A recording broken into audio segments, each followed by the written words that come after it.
Once again, thanks for coming out. And there were some questions that weren't got to, so unfortunately that's disappointing for those people.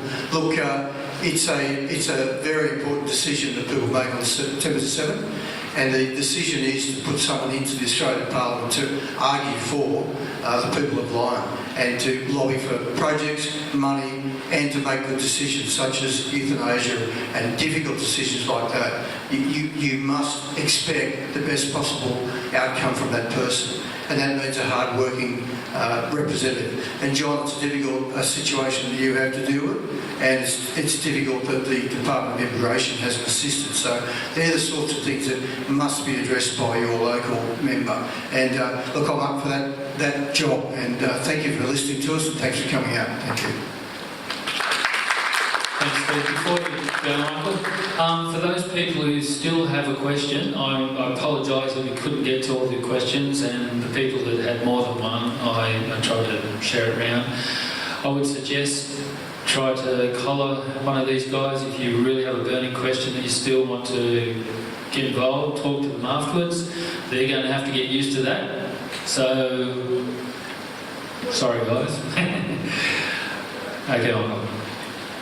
Look, the Financial Stability Board has said that bail-in legislation is in train in Australia, which means the legislation has been written and probably locked in a safe down in Canberra. The Financial Stability Board have appointed Kevin Rudd's Chief of Staff.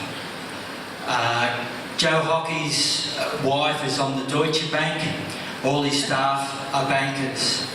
After the election, the two major parties will vote on this bail-in, which allows the banks to steal our money if one of them falls over. The banks have $20 trillion worth of derivatives debt. We need to separate the banks to save the people.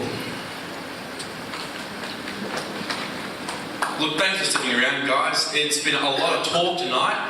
All I want to point out is that for every question that was asked, I had at least one policy to directly answer that question. Palm United has been doing the hard yards the last few weeks since we were formed over 3 months ago to get a policy for all these ideas. These are proven international policies that have worked elsewhere and work here for Australia. So if you want less talk and more action, vote for a new government. Vote for a real change in government and vote one Palmer United. I'll be sticking around until you've all gone, so you can ask any questions that you like. Thanks very much. Yeah, thanks everyone for coming. I've told you, you've got a candidate with me that's got experience. I've been in small business, I've been in health, I've been in education. I cover a lot of the bases that people are worried about. The coalition has a set plan to get the economy going again. We're going to cut out the carbon tax, the mining tax, cut company tax, get rid of the red tape wherever we can at a federal level. And we'll try and help states and local governments get out of the way too with their red tape. We want to help local government with roads and bridges, and we want to get the big infrastructure that's needed in our cities and in our regions by fixing the Pacific Highway to start with. We want to get control of our borders too, and we want to do lots of other things. But the main thing you want to know is, have you got someone in me who can be a good local MP for you and get a good deal for this part of the world? And I think you have. Thank you. Let me speak briefly on asylum seekers. It's not been touched on, I think. Howard's Pacific solution was not a solution. It was just a nasty effort and it wasted a lot of money. During the early 2000s, world refugee numbers dropped off in parallel with the number of boat arrivals in Australia. Being nasty to refugees just wastes a lot of money and it's ineffective. Our humane approach is to put money into UNHCR in Indonesia and have processing done there. On past records, 95% will be approved, and then we aim to increase the intake of approved refugees to 30,000 per year. It would be 1/3 of the cost of the Liberal and Labor scheme. So it's most important to vote for the Senate if you want to retain the good work that Rob Oakeshott, Independents and Greens have done over the past 3 years.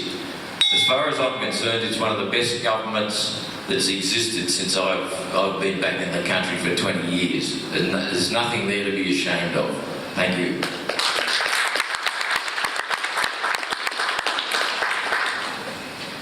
I started at the beginning talking about values and talking about fairness. And as I said, I joined the Labor Party because they have the same values as me, and I believe they have the same values as Middle Australia. That is why we're the party that introduced Medicare. We're the party that made healthcare affordable. We're the party that has bought the National Broadband Network. And we've done that on the basis that it's the same price across the whole country. It will be the same level of service across the whole country. We're the party that's introduced the National Disability Insurance Scheme because we believe that people shouldn't be left behind. We believe that we have a responsibility to care for all people in the community. We're the party that believes in a dignified retirement. Hence, we brought in superannuation. We introduced superannuation across all workers. We're the party that managed the economy on the basis, during the global financial crisis, on the basis of keeping employment going, keeping business going. We're the party that has a fair paid parental leave scheme, and we're the party that believes in investing in regional Australia. The Katter Party stand for getting some semblance of order in the Parliament. The Katter Party stands for trying to get the position to be in a balance of power. We hope to do that in the Senate. It'll be a bit more difficult in the lower house, given that I think there'll be quite a substantial Liberal vote and a reduction in the Labor representation, so there's going to be a big gap between. So it'll be very hard to act as a balance of power in the lower house. I go back to the primary issue. And when I get my teeth into something, I go like hard at it. I think unemployment is our greatest problem. The young, particularly for the young, the people that have lost employment have not a chance of getting back into the mainstream employment. They're the people that I consider need the hard work done, the hard yards, and I'm prepared to do it. And I'm prepared to look at ways of raising funds for local government to avoid the roads nonsense that we have. And if only I do those two policies, that's one hell of a lot. I'm not going to give you a whole range of policies that I can't promise that I'll live up to, but I think those two are the most important, and everybody should get on board with us to do it. First of all, very quickly, congratulations for all the candidates for stepping up in front of you tonight. One Nation stands for keeping Australia in Australian hands. We're there to look after our elderly, which we've been talking about tonight. Jobs are a major concern for One Nation. We'd like to follow that.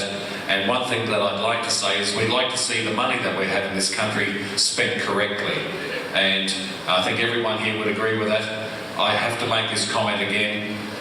David, please, if you do get in on September 7th, don't let that ridiculous thing happen. What I heard the other day with Malcolm Turnbull and the Coalition, they were going to spend $20 million to buy those fishing boats off Indonesia so the asylum seekers wouldn't come over. Well, I'll tell you what, they'll have the Titanic if you give them that. So for goodness sakes, why is everyone looking at Troy? No, seriously, it's an important issue. You know now who you're going to vote for on September 7th. I wish you all the best. It's our country's interest at hand here, and thank you very much for having us. Christian Democratic Party upholds the values that are enshrined by Deakin, Barton and the statesmen who formed this country. They weren't interested in the discussion about the quality of expenditure, but in the quality of citizenship. Who produced that? And that's why they put a challenge before the people of Australia when they formed the Commonwealth, and that challenge was that the people would humbly rely on the blessing of Almighty God, who has got great ideas. God's ways work, and the first thing that God established was marriage as the foundation of social order, and it was between Adam and Eve, not Adam and Steve. children deserve a mother and a father. The United Nations human rights or rights of the child specify that. And I grew up without a father for most of my years. I wouldn't wish that on anyone. I missed out. I had my mother, she was dedicated, yes, but I believe that optimally is to have a mother and a father for every child. And denying children that is a betrayal of our Constitution's values. Thank you. Thank you very much. A lot of